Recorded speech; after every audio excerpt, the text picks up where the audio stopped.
personas, as you can probably tell from my Mito thing. But I kind of want to develop more on that in my future music videos as well. Sure, VFX and having flashy new things pop up here and there to kind of stir your attention. That's all good, but I feel like I'm more into the cinematic value, maybe the aesthetics of building character, and then having the audience become attached to that character. So, I mean, I'm kind of leaning more towards in that direction. If anyone was curious, I know nobody asked, but here I am telling everybody. But that's, sorry, someone was like, smile broadly, and I get so distracted that I forgot what I was talking about. Oh yeah, character development. Yeah, so that's what I'm gonna do. Just putting it out there. I know nobody asked, but okay.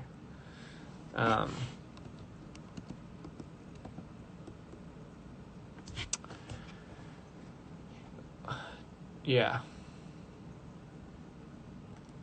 A lot of people like the acting. I don't know. I feel like I don't think I really think about acting in that moment. I don't feel like I'm not really a good actor. I'm a good editor. There we go. I suck at acting. Yeah. So I mean, but when I go on set, right, it's kind of weird because when I was doing Mito, I don't think I've ever I don't think I've ever directed it, and then I went on set at the same time. So I don't think I was on two opposite ends at once. And it was a challenge for me because I haven't been in front of the camera at that point for so long. I was always behind it, and I was very comfortable behind it because I knew what I wanted to do. I knew how to direct it. But now I had to direct myself, and it wasn't just an ordinary, like, here's your guitar, sit there, look good, and then just sing. It was like you had to play a character from your dark past that kind of lives with you for however long you had him, and you have to make him come to life in an orderly fashion, in a way which you've never really seen or have seen done before. And the crazy part was you had to act it out, and for me it was intense because I don't think. Because for the longest time I was worried that I didn't know how that would turn out, and I was worried that he wouldn't turn out. So that was one of my biggest challenges, and I was afraid of being judged as well on set because the people that I work with, they're all people that have known me for being a director,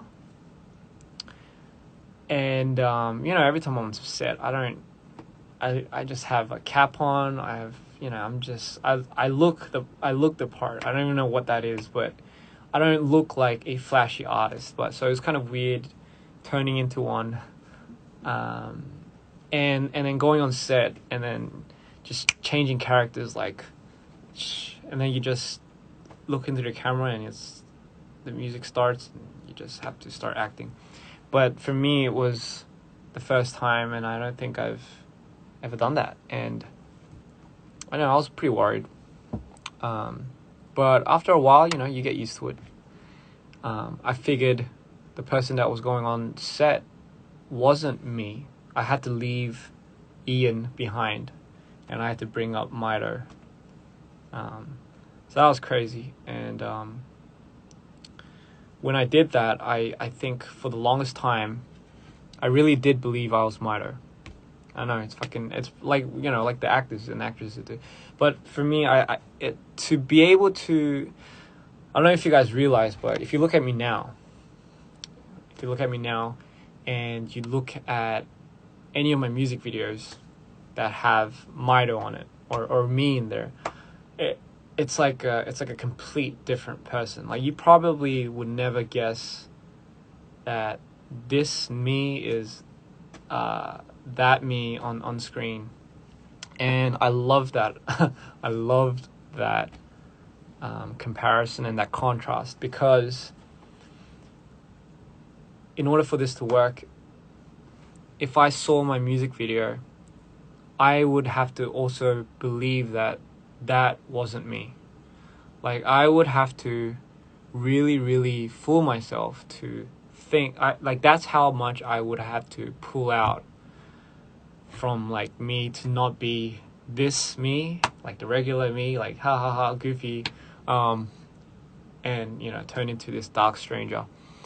So that was the process, and I don't think I've ever talked about this, but that's kind of what I really wanted to talk about. And it was crazy. And what was more crazy was, so after the Mito album finished, because I haven't been on social media for a very long time after that, it's because I was trying to get out of character. And I mean, I'm sure you hear it all the time, but for me, it was fucking crazy, because I lost, like, I had to lose, not had to, but I wanted to lose so much weight for that. I guess I automatically just lost a lot of weight to become Mito. And then I was trying to get out of that character, and it took me about 3 months, 2 months, 3 months, to finally snap back to me. And then I started rebuilding. So for me, I think from now on, I kind of know how to gauge this art. And I think there's a few things that I would have to probably be careful of. But I think in the end, I now know how to approach it.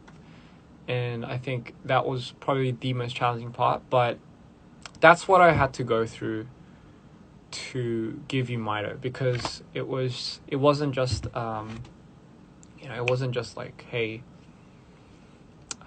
let's just turn you into this person on set, makeup and everything.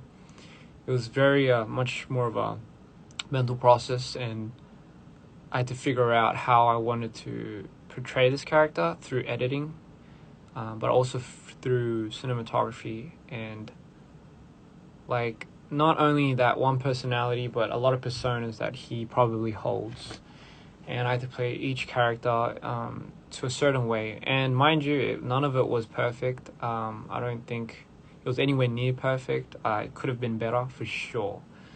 Do I have some a쉬움? Wait, what's a쉬움? Like, it could have been better? Yeah, it could have been better. Thank you. No Blueberries was fun. It was that too. Like, it was just it was crazy. Yeah. So yeah, that's the kind of story that I had. So Mito is based on the mental health issues that, let's say, an individual like myself, that has bipolar would go through. The crazy ups and the crazy downs. You don't really have an in between, but it's crazy. But the whole point of it is, as high as you go and as low as you go.